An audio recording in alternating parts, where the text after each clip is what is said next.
Hi, Walter and GlobalWelsh.com. Thank you so much for giving me this opportunity. I'm sorry I've been a bit slow coming back to you, but we're producing an animated feature film for Lionsgate, and it's at a pretty crucial time, so it's been a lot of post-production work. And of course, our whole studio is working from home. You can see I'm home in my kitchen in Calabasas. My wife's down the corridor in a nice posh office, but I get relegated here. Animation is one of the businesses that's managed to carry on through this pandemic. I sometimes call it the Trump virus because I'm still that Welsh socialist type, even though I'm a CEO of a large company. And we've managed to carry on going. We're producing Woody Woodpecker for Universal Studios. We're doing Rock Dog, two movies for Lionsgate called Rock Dog. And we're also working on a football, I should call it, animated show. It's a movie for Netflix, and it stars Zlatan, who's a famous soccer player, and Megan Rapinoe was the Lady World Cup captain and top goal scorer in the last Women's World Cup. So, you know, it's, as I say, pretty busy at the moment.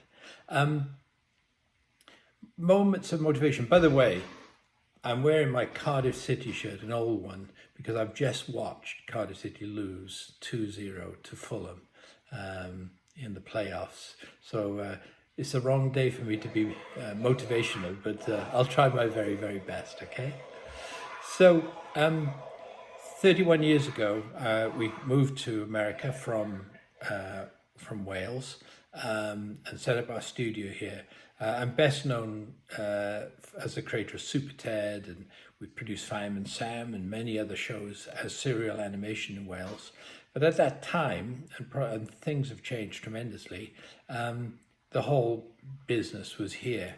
And for us to be able to work with a lot of the big studios and TV networks, America can be the most nepotistic and insular country on earth outside of North Korea. So fundamentally, we found discretion being the better part of valor. We set up here. But over the years, we've produced many shows in Wales. Even Prince Charles, The Legend of Loch Nagar, which we got funded from America. Chloe's Closet, a preschool show which has been highly successful worldwide. Dive Ollie Dive, and lots of other bits and pieces. So I go back there, and we have a team of people that we work with and love working with, both writers and artists in the UK. Moments of motivation. It's a tricky subject in that, you know, life is one big accident at times, and sometimes things happen literally by accident, and you have to make the best of them.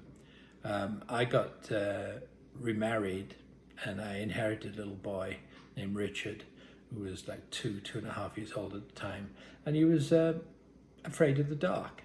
And I used to tell him stories about a teddy bear who was also afraid of the dark, but when he whispered his secret magic word, turned into SuperTed.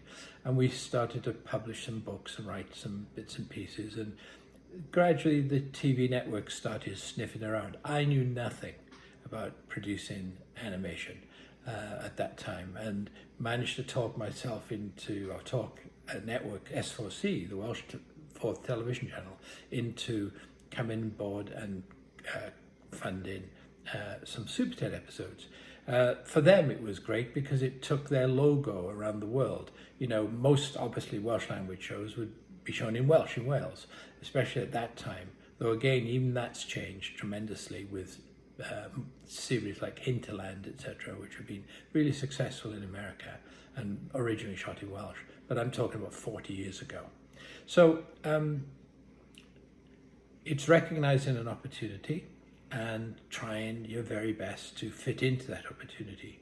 We opened a studio in Cardiff Bay, which was called Tiger Bay, and we were literally, we and one other company, a post-production company, set up there And we unwittingly started the regeneration of Cardiff Bay.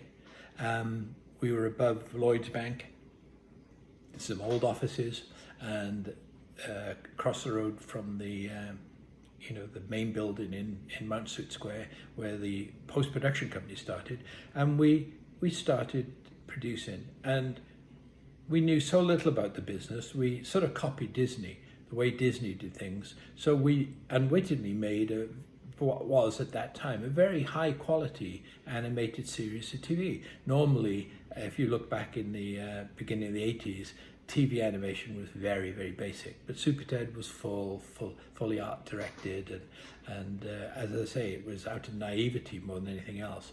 But it became the first show ever bought by Disney from an outside studio. They marketed the Welsh-made SuperTeds in America, and that's really what started me rolling along and getting into this neck of the woods here.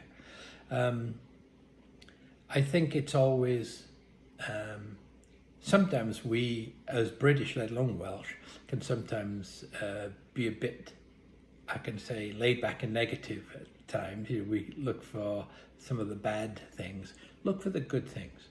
There's so many things wrong with America, let me tell you, but the one thing I will stand up for is that people are highly motivated and they work very, very hard. And it's recognizing opportunity and really following your dream, following that opportunity through. I know I've rambled on for a bit, but that's probably the best I can do under these circumstances. But please let me know, and I'd always be happy to hear from people, especially in Wales, who are really interested in opportunity.